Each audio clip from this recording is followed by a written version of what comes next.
Damon Fletcher's world collapsed in the 3 seconds it took for his brain to register what his trembling fingers had just done. The text message glowed on his phone screen like a neon accusation. "I miss you so much. Some nights I can't even breathe without you here." His heart hammered against his ribs as his eyes tracked upward to the recipient's name. Not Shanice. Not his late wife's number where he'd sent 100 grief-soaked messages over the past 18 months. Victoria Castellano. His boss. The CEO of Castellano Media Group who'd made seasoned executives weep during quarterly reviews. The phone slipped from Damon's hands onto the worn couch of his Highland Park apartment, and he buried his face in his palms. Outside his window, Detroit's Friday night sounds filtered through thin walls, car horns, distant music, the rumble of the DDOT bus on Woodward Avenue. Inside, the silence pressed against him like a physical weight. Maya and Jordan were finally asleep after another brutal evening. His 8-year-old daughter had cried herself into exhaustion after her school recital, watching every other child run into the arms of 2 parents while she had only him. His 5-year-old son had asked, for the 100th time, when Mommy was coming back from heaven. "If you're listening right now, I need you to do something for me. Hit that subscribe button, because my last video only reached 3,000 people, and I know this story deserves more. There's someone out there who needs to hear that mistakes can become miracles, that grief doesn't have to be faced alone. Help me prove that these stories matter. Help me reach the people who need hope most." These were the nights that broke Damon. The nights when 34 felt like 70. When the cramped 2-bedroom apartment felt like a prison. When texting his dead wife's disconnected number was the only thing that kept him from screaming into the void. Except tonight, his grief-addled brain had scrolled one name too far. The phone buzzed. Damon's stomach lurched. He grabbed it with shaking hands. "Mark, is everything okay?" Then another message. "This doesn't seem like you. Can we talk?" Damon's fingers flew across the screen, typing and deleting, typing and deleting. Every explanation sounded pathetic. Every apology felt inadequate.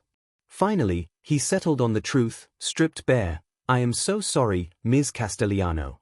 That message was not meant for you. Please ignore it. See you Monday." He watched the 3 dots appear. Disappear. Appear again. His career flashed before his eyes. The video editor position at Castellano Media was the only thing keeping his family afloat. The health insurance covered Jordan's medication. The flexible hours meant he could do school pickups. Losing this job meant losing everything. Who was it meant for? Damon hesitated, then typed the words that felt like swallowing glass. "My wife's old number. Sometimes I still text it. Tonight was rough with the kids. Again, I apologize for the mistake." The response came so fast it startled him. "No need to apologize. Get some rest, Mark." Damon exhaled for what felt like the first time in 5 minutes. Crisis averted. Victoria Castellano was nothing if not professional. By Monday, this would be forgotten, buried under deadlines and client presentations and the relentless machinery of corporate life. He checked on his children one last time before collapsing into bed. Maya clutched her mother's photo against her chest, her face peaceful in sleep.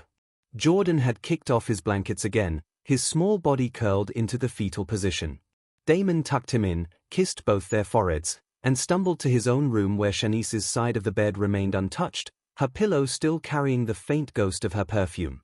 Sleep came in fits and starts, punctuated by nightmares of unemployment and eviction notices. Saturday morning arrived with pounding on the apartment door at 9 o'clock. Damon jerked awake, his first thought flying to the landlord and the rent check he'd promised by Monday. He pulled on sweatpants and shuffled to the door, mentally rehearsing excuses he'd used too many times before. Victoria Castellano stood on his doorstep. Not in her usual armor of tailored Armani suits and severe expressions. Not with her dark hair pulled back in that intimidating bun that made her look like she could fire someone with a glance. She wore jeans. A cream cashmere sweater. Her hair fell loose around her shoulders, softening features that had always seemed carved from marble. In her hands, she held a carrier with coffee cups and a pink bakery box from Sweet Magnolias, the upscale bakery on the other side of town. Damon's brain short-circuited. Words died in his throat. He stood frozen in the doorway of his shabby apartment, Painfully aware of his wrinkled Howard University t-shirt and the chaos visible behind him, Maya's homework scattered on the coffee table, Jordan's action figures creating a minefield on the floor, the dishes he'd been too exhausted to wash last night. Before he could form a coherent sentence, Jordan appeared at his hip, rubbing sleep from his eyes. The 5-year-old stared up at the elegant stranger with the wide-eyed curiosity of children everywhere. Victoria's entire demeanor shifted. Something in her face softened, transformed. She knelt to Jordan's eye level with a grace that seemed impossible in someone Damon had only ever seen command boardrooms and demolish competitors. Her voice, when she spoke, carried a warmth he'd never heard in 3 years of working under her. The pink bakery box opened, revealing an array of donuts that made Jordan's eyes go wide. Victoria's smile reached her eyes for the first time since Damon had known her.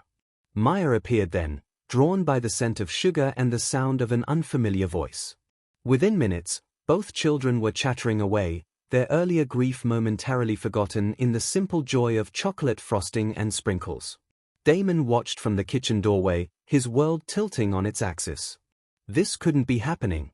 Victoria Castellano, the woman who'd built a multimedia empire from nothing, who'd crushed corporate takeover attempts with the ruthlessness of a general, who inspired fear in Fortune 500 boardrooms, was sitting on his sagging couch making his children laugh. Then she looked up at him, and something passed between them. Recognition. Understanding. The acknowledgement of a pain too deep for words. When the children finally retreated to Maya's room with their treasure trove of donuts, Victoria's expression shifted again. The warmth remained, but underneath it, Damon saw something else. Something that made his pulse quicken with an entirely different kind of anxiety. She reached across the scarred coffee table and placed her hand over his. Her voice dropped to barely above a whisper, and what she said next shattered everything Damon thought he knew about his boss, his job, and the text message that had accidentally connected 2 drowning souls in a city full of people pretending to swim. Victoria's whispered words hung in the air between them like smoke from a fire neither could extinguish. Her hand remained on Damon's, warm and steady, as she revealed the truth that would change everything. She'd lost a daughter.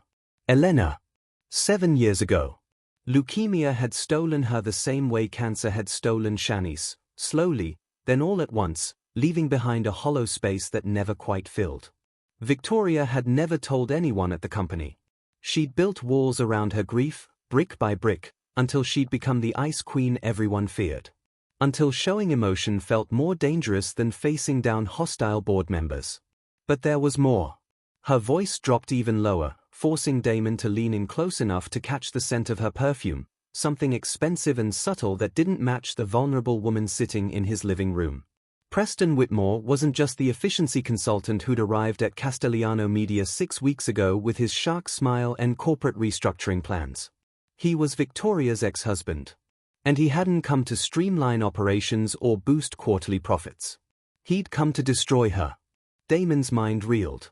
Preston Whitmore, with his tailored Tom Ford suits and Princeton MBA, who'd been systematically dismantling departments and terrorizing employees with the precision of a surgeon, was Victoria's former spouse.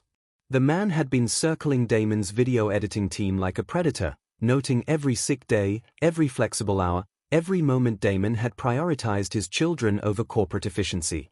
Victoria's eyes met his, and in them, Damon saw something he recognized from his own mirror, the exhaustion of fighting a battle nobody else could see. She told him the rest in hushed tones while Maya and Jordan's laughter echoed from the bedroom. Preston knew things. Private things. He was leveraging them, playing a long game that Victoria was only beginning to understand. Before Damon could process this revelation, before he could ask the 1,000 questions burning through his mind, his phone buzzed with a calendar reminder. Monday morning meeting. Mandatory attendance. Preston Whitmore's name glared from the notification. Victoria saw it too. Her expression hardened back into something closer to the CEO he knew. She stood, smoothing her jeans, and the warmth from moments before evaporated like morning dew. She thanked him for the coffee he'd never actually served, said goodbye to his children with genuine affection that confused him even more, and left Damon standing in his apartment doorway wondering if the entire morning had been a grief-induced hallucination. Monday morning arrived with the inevitability of her executioner's footsteps. Damon dropped Maya and Jordan at his mother-in-law's house. Patricia still helped when she could, still honored her daughter's memory by loving her grandchildren fiercely, and drove to Castellano Media's glass tower downtown. His hands gripped the steering wheel of his 12-year-old Honda Civic too tight, knuckles white against the worn leather. The conference room on the 14th floor was already full when he arrived. Damon's entire department sat around the long mahogany table, faces ranging from confused to terrified. Preston Whitmore stood at the head like a general surveying troops before a massacre. Victoria sat to his left, her expression unreadable, every inch the corporate executive in her charcoal suit and severe bun. Preston's opening words were surgical strikes designed for maximum damage. He pulled up a presentation, Damon's name blazing across the screen in 72-point font. Performance metrics scrolled past like evidence at a trial. Late deliveries. Quality inconsistencies. Excessive personal time. The numbers were damning, manipulated with the skill of someone who understood that statistics could be tortured into confessing anything. Damon felt his colleagues' eyes on him. Felt the weight of their judgment, their relief that Preston's crosshairs had found someone else. He opened his mouth to defend himself, to explain that those late deliveries coincided with Jordan's emergency room visit, that quality dipped when Maya had the flu and he'd worked 16-hour days trying to catch up, that excessive personal time meant attending his daughter's school events because she'd already lost one parent. But Preston cut him off with the casual cruelty of someone who'd planned every word. Company policy was changing, effective immediately. Mandatory weekend shifts for the entire video department. 9 a.m. to 6 p.m., Saturdays and Sundays. Non-negotiable. Those unable to commit would be replaced with contractors who could, younger, hungrier, unencumbered by the messy complications of single parenthood. The room spun. Weekend shifts meant no time with Maya and Jordan. Meant paying for weekend childcare he absolutely could not afford on his current salary. Meant choosing between keeping his children housed and fed or actually being present in their lives. It meant destroying the fragile balance he'd fought so hard to maintain since Shanice died. Damon's eyes found Victoria's across the table. She sat motionless, her face carved from stone, offering nothing. No acknowledgement of Saturday morning. No hint of the woman who'd knelt on his floor and made his son laugh. Just the Ice Queen, silent and complicit in his destruction. Preston's smile widened, sensing weakness the way predators sense blood. He gave Damon until end of business to decide, commit to the new schedule or submit a resignation letter. His voice dripped with false sympathy as he suggested that maybe this job just wasn't compatible with Damon's lifestyle anymore. Maybe he should find something more suitable for someone in his situation. The meeting ended. People filed out, avoiding Damon's eyes. He sat frozen in his chair, calculating impossible math, rent plus utilities plus groceries plus Jordan's medication plus Maya's after-school program divided by zero hope equals catastrophe. His phone buzzed. A text from an unknown number that resolved into Victoria's name when he opened it. Don't answer Preston yet. Come to my office. 7 p.m. Alone. Trust me. Damon stared at the message, his earlier confusion morphing into something darker. Trust her? The woman who'd sat silent while Preston dismantled his life? The woman who'd shared coffee and secrets on Saturday morning then watched him drown on Monday without throwing a rope? But underneath his anger, something else whispered. Victoria had come to his apartment for a reason. She'd revealed her own pain for a reason. She'd warned him about Preston for a reason. The question was whether that reason would save him or finish what Preston had started. If this story has you on the edge of your seat, don't keep it to yourself. Share it with someone who needs to hear that even in our darkest moments, there's more happening behind the scenes than we know. Hit that subscribe button and turn on notifications, because what happens next in Victoria's office will change everything you think you know about this story. These tales of hidden strength and unexpected allies deserve to be heard. Evening descended on Detroit like a curtain. Damon drove back to Castellano Media's tower, the building's lights reflected in the Detroit River like fallen stars. The lobby was empty, his footsteps echoing on marble floors as he rode the elevator to the executive suite on the 20th floor. Victoria's office door stood open. She waited by the floor-to-ceiling windows overlooking the city, silhouetted against the sunset, painting the sky in shades of amber and blood. When she finally turned to face him, Damon saw tears on her cheeks. And in her hand, she held something that would expose a truth more devastating than anything Preston had revealed in that morning's meeting. Victoria's tears carved silent paths down her cheeks, catching the dying light from the windows behind her. In her trembling hand, she held a manila folder thick with documents that seemed to pulse with significance. Damon had never seen his boss cry. Had never imagined the Iron Woman capable of tears. The sight unnerved him more than Preston's threats, more than the impossible choice hanging over his head. She didn't speak immediately. Instead, she opened the folder and spread photographs across her massive desk, surveillance images of Preston meeting with men in expensive suits outside restaurants Damon couldn't afford. Bank statements highlighted in yellow. Email printouts with subject lines that made Damon's blood run cold, Castellano acquisition timeline, and final phase implementation. Victoria's voice, when it finally came, was raw. Stripped of corporate polish. She told him about the adoption papers she'd filed 6 months ago. About Zoe, a 6-year-old girl in Detroit's foster system who loved dinosaurs and had her mother's smile. About how seeing Damon with Maya and Jordan at last summer's company picnic had cracked something open inside her, the realization that she still had love to give, that Elena's death didn't mean Victoria's capacity for motherhood had died too. Preston knew about Zoe. He'd somehow discovered the adoption application and had been systematically sabotaging it ever since. The efficiency consultant role was a Trojan horse. He'd been feeding false information to the adoption agency, painting Victoria as unstable, as a workaholic incapable of providing a stable home. Every department he'd gutted, every employee he'd terrorized, every piece of chaos he'd engineered was designed to build a case that Victoria Castellano was too volatile, too ruthless, too consumed by corporate warfare to be trusted with a child. And now he was targeting Damon for the cruelest reason imaginable, because he'd seen Victoria at Damon's apartment Saturday morning. Because Preston understood that hurting Damon would hurt Victoria in ways that quarterly reports and hostile takeovers never could. He was using Damon's children as weapons to destroy Victoria's chance at motherhood again.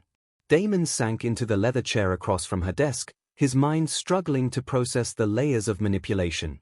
Preston wasn't just Victoria's ex-husband seeking revenge. He was a monster weaponizing grief itself. Victoria wiped her tears with the back of her hand, composing herself with visible effort. She told Damon she had a plan, but it was dangerous. It required trust.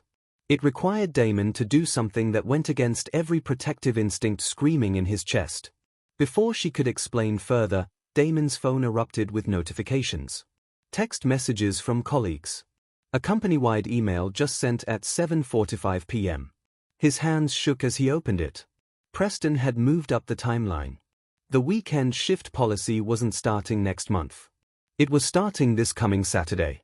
72 hours away. And attached to the email was a new addendum. Employees who failed to show for their first mandatory weekend shift would be terminated immediately for insubordination. No notice. No severance. The trap had just snapped shut. Tuesday morning felt like walking to the gallows. Damon arrived at work early, hoping to catch Victoria, to understand what plan she'd been about to reveal before Preston's email had detonated their timeline. But her office was empty, her assistant tight-lipped and nervous. At 9:30 a.m., Damon's phone rang. HR. His stomach dropped into his shoes. The Human Resources office on the 12th floor was sterile and cold, all glass walls and corporate mission statements that rang hollow. Preston Whitmore sat in the HR director's chair, the director herself conspicuously absent.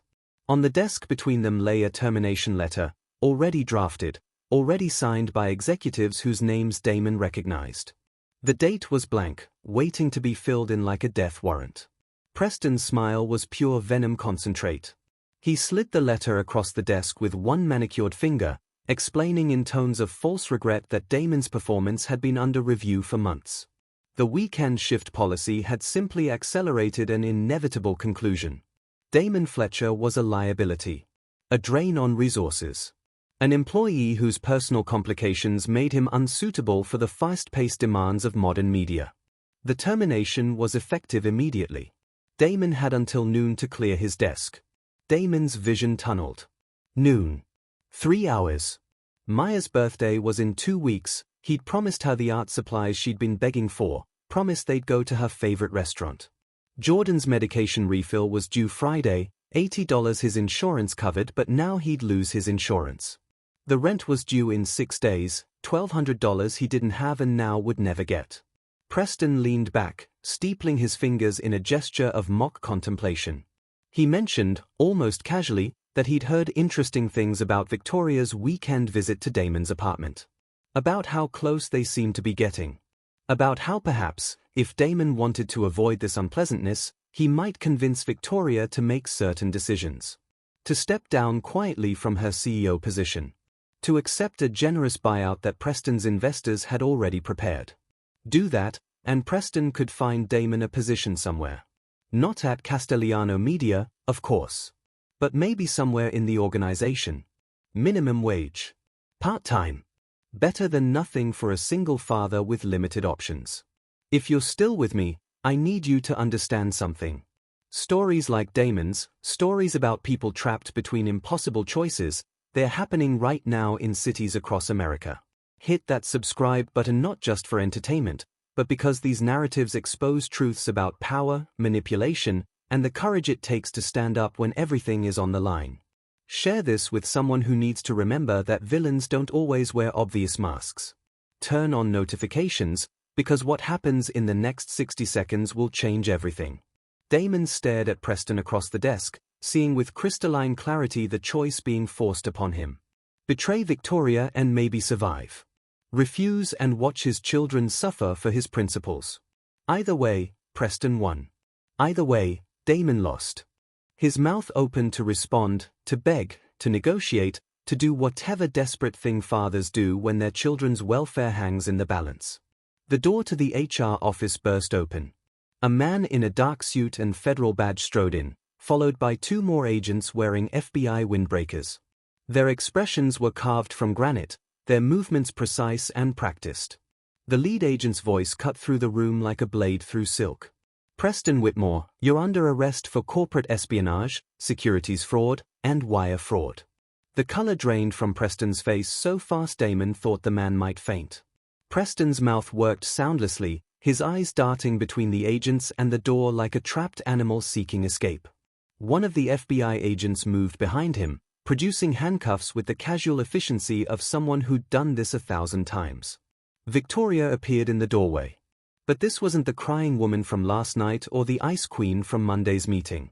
This was something else entirely, a warrior queen surveying a conquered battlefield.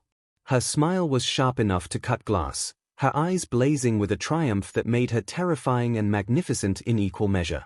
Her words, when they came, were addressed to Preston but meant for Damon.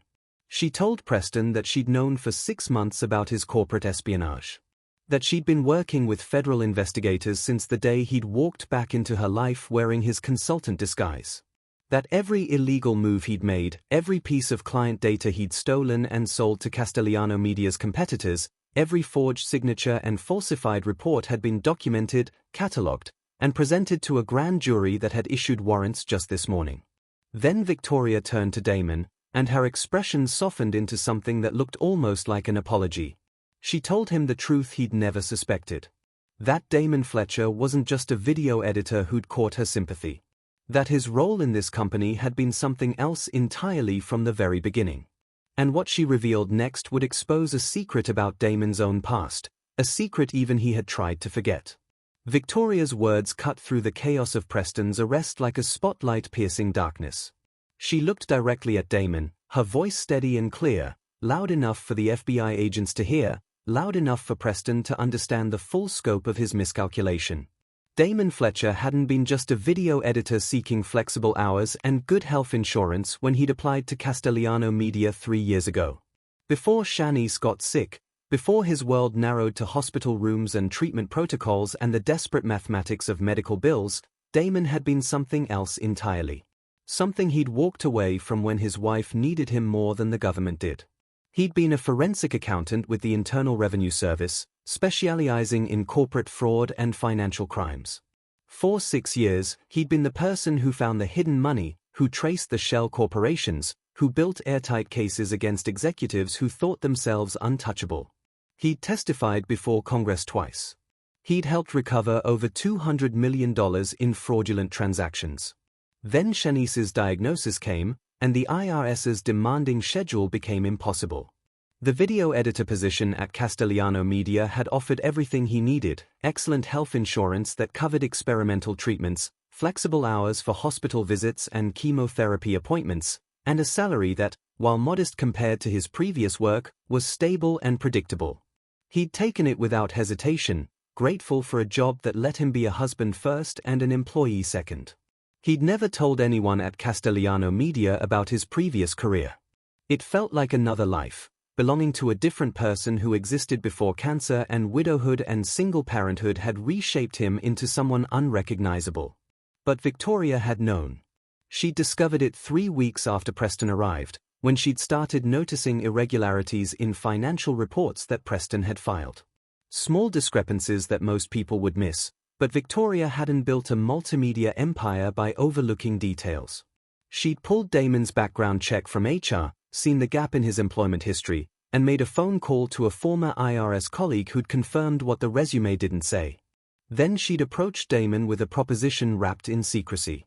Help her document Preston's crimes in exchange for her silence about why Damon really needed those flexible hours, because she'd also discovered that he'd been lying on his timesheets, claiming to be working from home during hours he was actually at his children's school events, at Jordan's doctor appointments, at Maya's therapy sessions with the grief counselor.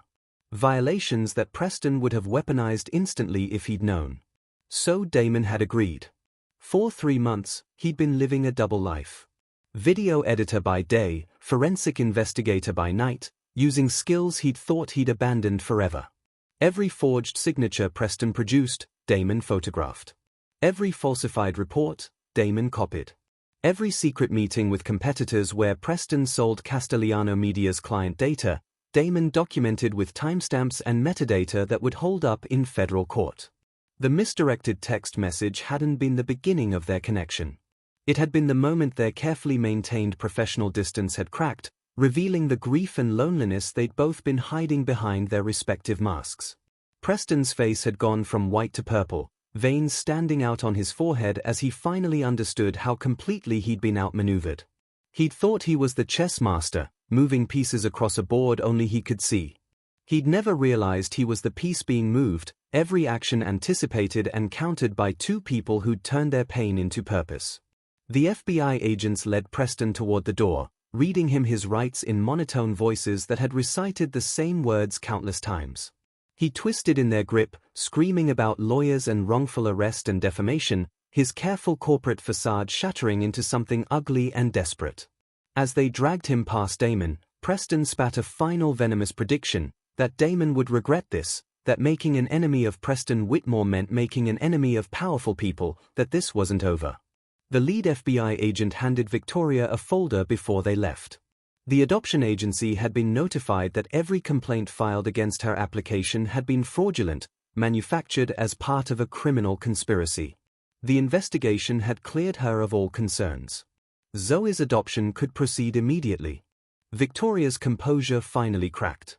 She pressed the folder against her chest like a shield, tears streaming freely now, her entire body shaking with relief and exhaustion and the release of 6 months of terror that she'd lose her chance at motherhood again. The HR office emptied, leaving Damon and Victoria alone in the suddenly quiet space. The termination letter still sat on the desk between them, Preston's malicious fiction rendered meaningless by his arrest. Victoria spoke first, her voice hoarse from emotion. She offered Damon the position of Chief Financial Officer at Castellano Media. Full executive salary that would erase his financial anxiety in a single stroke. Comprehensive benefits that would cover everything his children needed. Flexible hours written into his contract because she understood, better than anyone, that being a parent came first.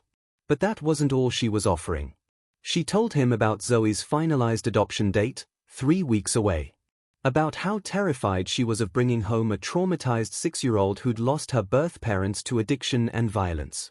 About how she'd been imagining what it might look like to have help, to have someone who understood grief and healing and the patient work of putting broken hearts back together. She asked if Damon and Maya and Jordan might want to meet Zoe before the adoption was finalized. If they might want to be part of helping a scared little girl learn to trust again. If they might want to figure out what a family could look like when it was built not from biology but from shared understanding and chosen commitment. Before I tell you Damon's answer, I need you to do something. If this story moved you, if it reminded you that people aren't always what they seem, that pain can be the foundation of purpose, that the worst mistakes can lead to the greatest blessings, hit that subscribe button right now. Share this with someone who needs to hear that redemption is real, that second chances exist, that families can be built from the rubble of loss. These stories matter because someone listening right now needs to believe that their broken pieces can still create something beautiful. Don't let this be the last story you hear. Turn on notifications and be part of this community. Damon thought about Shanice. About the final conversation they'd had before the morphine took her beyond speech, when she'd gripped his hand with surprising strength and made him promise that he wouldn't stop living. That he'd find joy again. That he'd show their children what it looked like to choose hope even when grief felt easier. He looked at Victoria, this complicated, powerful, broken, brave woman who'd shown up at his door with donuts and truth. Who'd trusted him with her secrets and her dreams and her fragile hope for a future that looked nothing like the past. His answer was simple. Yes. To all of it. 6 months dissolved in a heartbeat. Damon stood in the backyard of the home he now shared with Victoria, watching 4 children chase lightning bugs through the summer twilight. Maya and Jordan had welcomed Zoe with the uncomplicated acceptance of children who understood what it meant to have empty spaces filled. Victoria had officially adopted Zoe in a courthouse ceremony where Damon and his children sat in the front row, and where the judge had smiled at the obvious love radiating from their makeshift family. Preston was serving 8 years in federal prison for corporate espionage and fraud. The media had covered the trial extensively, painting him as the villain he'd always been but had hidden behind expensive suits and Ivy League credentials. Victoria slipped her hand into Damon's as they watched their children play. The evening air smelled of cut grass and the jasmine Victoria had planted along the fence.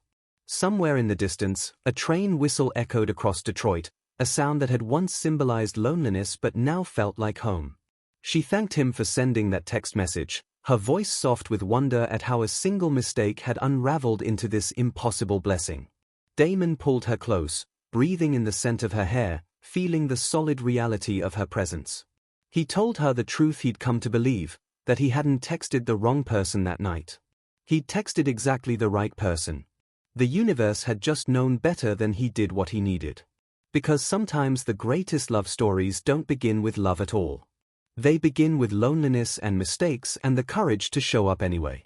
They begin with 2 people brave enough to let their armor crack, to admit they are drowning, to reach for a hand extended in the darkness. They begin with a text message sent to the wrong number that turns out to be the rightest thing that ever happened. And they prove that broken people can still build something whole. That grief can transform into grace. That families are made not just from blood, but from the decision to show up, to stay, to love fiercely in the face of every reason not to. If this story touched your heart, remember that you're not alone in whatever you're facing. Subscribe to this channel for more stories about resilience, redemption, and the unexpected ways love finds us when we need it most. Share it with someone who needs to hear that their story isn't over, that plot twists can be blessings in disguise, and that sometimes the best chapters are the ones we never saw coming. Because these tales aren't just entertainment. They're reminders that we're all writing our stories one choice at a time, and sometimes the bravest choice is simply to believe that better days are possible. Thank you for listening. I'll see you in the next story.